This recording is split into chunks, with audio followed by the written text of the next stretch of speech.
This one is in Nepal. This one is in Sri Lanka. This one is, gosh, this one is in Japan. These are in Madison, Wisconsin, where we brought students from Japan and Sri Lanka to Madison. These are classes that I've taught at the border of Mexico and the United States. But each one, these are students that I've taught who just make tremendous, they've influenced me, and I hope vice versa. But is there one of those that's a significant, that jumps out at you as most striking? well, I mean, the pictures they're not real close up, but I mean, as an experience in your life? well, actually, the most significant one is not even in this one. It's a picture of Sarah and me getting married. Great. Oh, So, okay. Now come on over and sit down. yeah. Now tell me about that picture that's on the wall that you just pointed at about what I am who I was, or what? Yeah, right. What is that phrase? I am a part of all who I have met, and I'll get you. Tell me about one of those pictures of the people you met. Yeah. Oh, wow. There are hundreds of people in those pictures, including. Pick one. Oh gosh, good point. Pick a scene. Point to one of the pictures. Yeah, well, it gets complicated. No, don't show me the picture. You pick one. Yeah. All right. Yeah. Oh gosh. Well, all right. I got one. Good. Now put it down. Yeah. And tell me about that scene when you are who you met. I'm sorry, I can't remember. Well, yeah, I have a picture of a group of Japanese and Wisconsin students who were in a small village outside of Kathmandu, Nepal. About what time? What year was this? 2006. These are good questions. I think it was 2006. We were invited there by a young man I mentored at University of Wisconsin, who volunteered with us stuffing envelopes when we were doing disaster relief after the tsunami in Sri Lanka. And he invited us and coordinated a group of students to come to this village in Nepal to paint and restore a school. And we actually had won a national award, got $100,000 to build that school. And that's what we did. And that was the foundation for Teach for Nepal, which he started. And this student's initial goal, when I met him first, he was in his early 20s.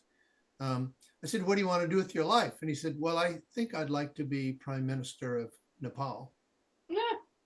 And so he started stuffing envelopes. Then he started Teach for Nepal, and he's had 600 university students teach in remote villages, often without water or electricity. And he started the Sarvodaya movement, and I can explain that, in Nepali villages. They did major disaster relief work.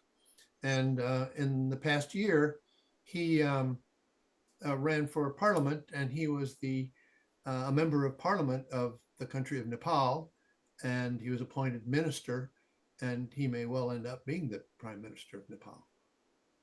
And now the picture that you had, so you knew him back in the University of Wisconsin.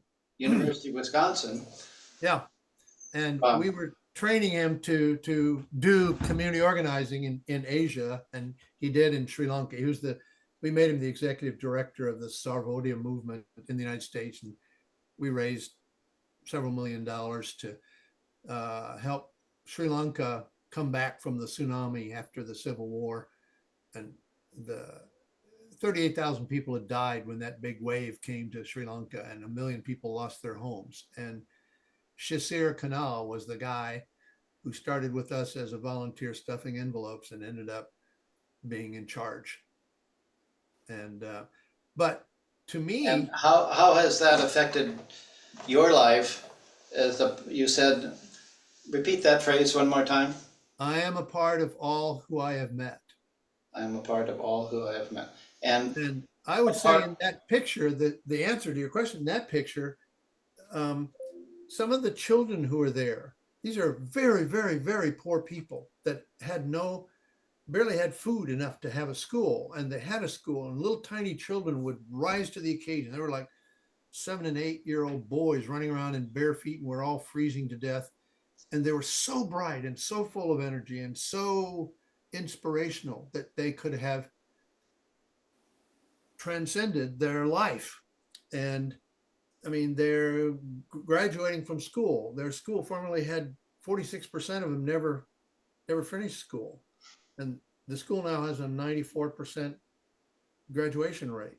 And and this is the beauty of it, is that I'm sure you've met people, all kinds of people in very different situations who you think, where did they come from? How is that possible? And to me, that's the exciting part of, as I look back, I've met people, I had no idea what they could do. I mean, we hoped and we helped, and I taught them and tried to. now I'm going to stop you right there. Yeah. Now close with, I am Rick Brooks, and this is my brief but spectacular take on your phrase. Yeah. Oh, yeah. Good idea. Very good. Yeah. Yeah. I am Rick Brooks. I am Rick Brooks. This is my brief but spectacular take on this thought from, I'll remember who it was, but I am a part of all who I have met. Yeah. Want me to do it again? Anyway. Yeah. I am Rick Brooks. And I am Rick Brooks. This is my brief but spectacular take on being a part of all who I have met. Yeah. And I am Rick Brooks, and this is my brief but spectacular what is it? Report take on I am a part of all who I have met. Yeah. Bravo. Yeah, but no, I think you're right. That's much more interesting and